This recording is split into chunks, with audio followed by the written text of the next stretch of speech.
Day 2 of the collapse. You need supplies. You're thinking grocery store, pharmacy, gas station, the obvious places. Wrong. You and 10,000 other people had the exact same thought at the exact same time. And now you're standing in a strip store surrounded by desperate people who've decided your backpack looks better than empty shelves. Welcome to Outbreak Files. Today, we're breaking down the first 10 places everyone will loot after collapse, and why each one is a death trap designed to kill you in creative ways. Let's start with the obvious first target. Everyone knows grocery stores have food. Everyone knows food is essential. So everyone goes there first, simultaneously. Day 1, hour 1. This isn't orderly shopping.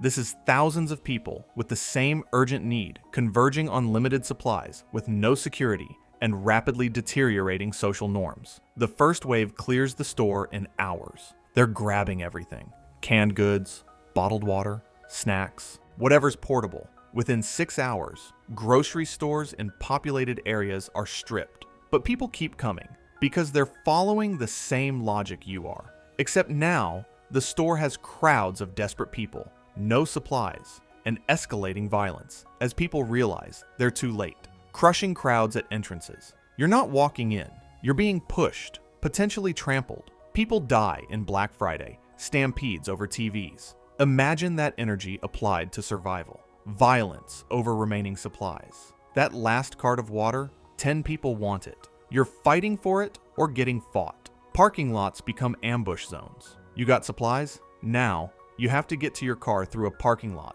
full of people who didn't get supplies. You're a mobile supply cache with a target on your back. Grocery stores are obvious, accessible, and in high traffic areas. Maximum competition, maximum violence, maximum exposure.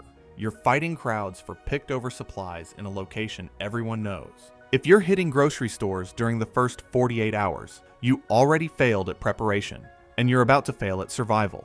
You're clever. You're not fighting crowds for food. You're hitting the pharmacy for medicine, antibiotics, pain medication, insulin. Smart thinking. You and every other smart survivor who watched the same YouTube prep videos. The prescription problem. Pharmacies get hit immediately. Not for Band-Aids, for controlled substances, painkillers, anxiety medications, ADHD meds, anything with abuse potential or street value. The first wave isn't preppers carefully selecting medical supplies. It's addicts and opportunists grabbing whatever gets them high. They're fast, desperate, and willing to fight. Smashed doors within hours. Ransacked medication sections. The valuable stuff is gone first. People who will kill you for those supplies. You're in a pharmacy with people in withdrawal or looking to profit from drugs. Both types are dangerous. No way to know what you're taking. Labels are damaged, bottles opened, medication mixed. You're grabbing pills you can't properly identify in a dark pharmacy. Go early and you're competing with the most dangerous looters. Wait, and everything useful is gone. There's no safe window.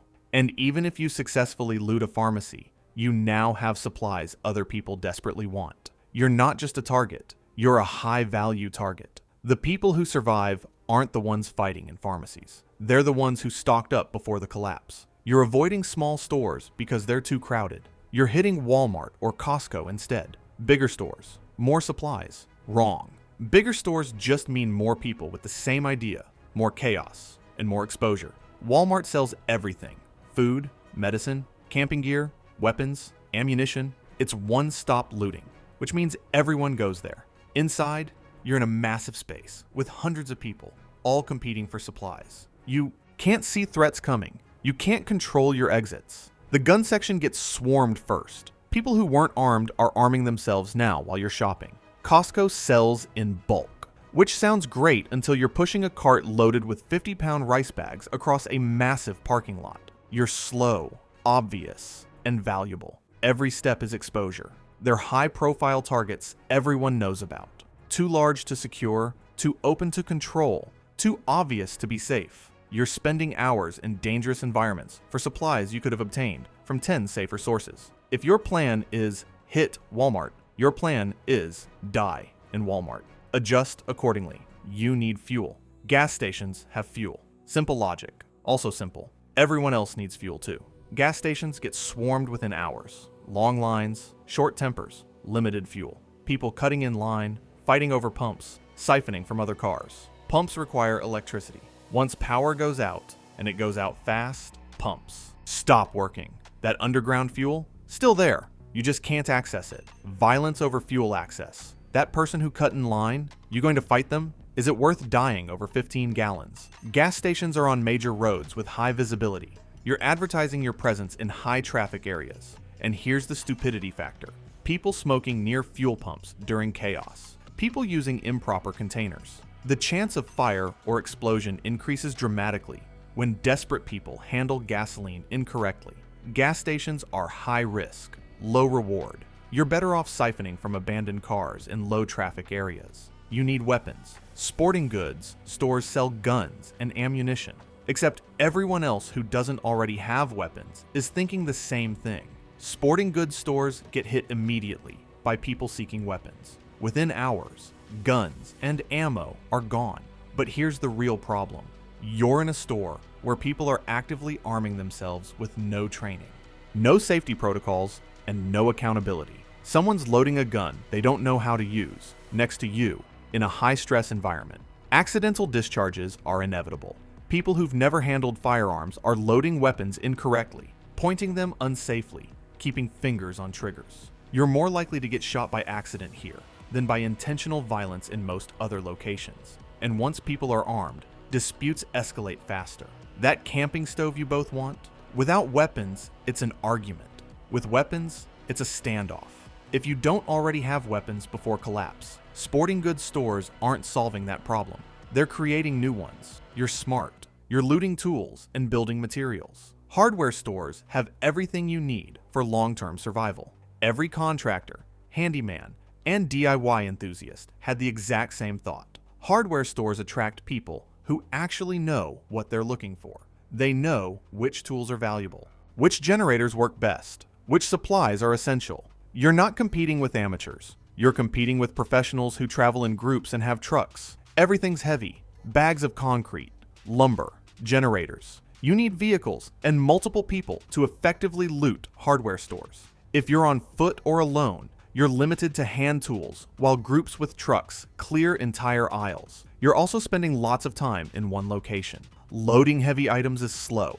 The longer you're there, the more exposed you are. Hardware stores make sense in theory. In practice, you're competing with people better prepared and better equipped than you. You're avoiding obvious targets. You're hitting REI or Cabela's for camping gear, water filters, survival supplies. Unfortunately, every prepper in a 50-mile radius is thinking the same thing. Outdoor stores attract the most prepared looters. People who've thought about survival, who know what matters, who have lists and priorities.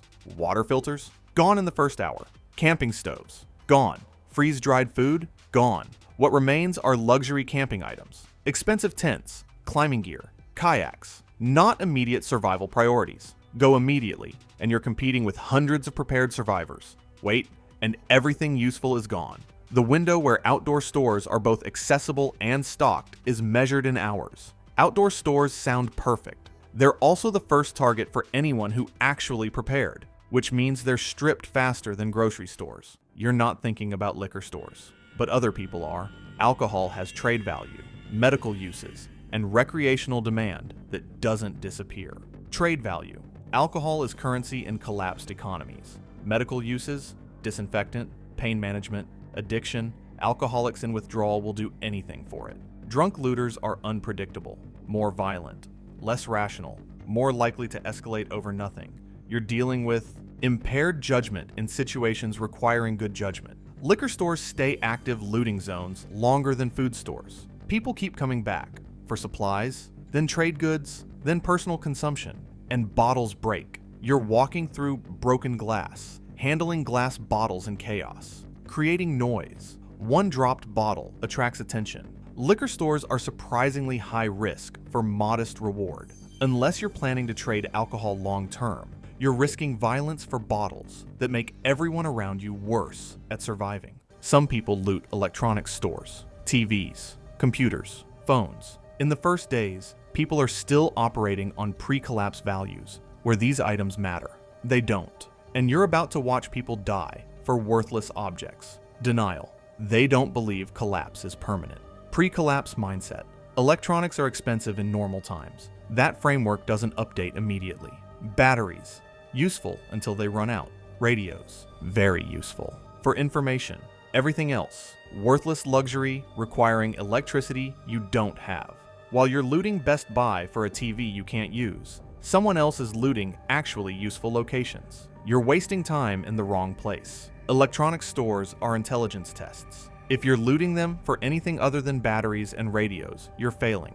Banks have money. Lots of money. Money that's now worthless paper. But some people haven't figured that out yet. Pre-collapse value system. Money meant power. That model doesn't update instantly. Denial. People think if they have money when things normalize, they'll be rich. Normal isn't returning. Banks have security systems designed to delay access. Vaults, time locks, reinforced structures. You're not getting in quickly. Even if you do, you're getting worthless cash. Banks are obvious high-value targets attracting attention from law enforcement, organized looters, and desperate people. Banks are hard targets with low payoff. The time and tools needed to breach a vault could be used looting 10 other locations with immediate practical value. You're choosing the hardest target for the most useless reward. If you're looting banks, you fundamentally misunderstand what has value in collapse, and that misunderstanding will kill you when you're starving while sitting on piles of worthless cash. Here's the truth about looting after collapse. The obvious places are obvious death traps.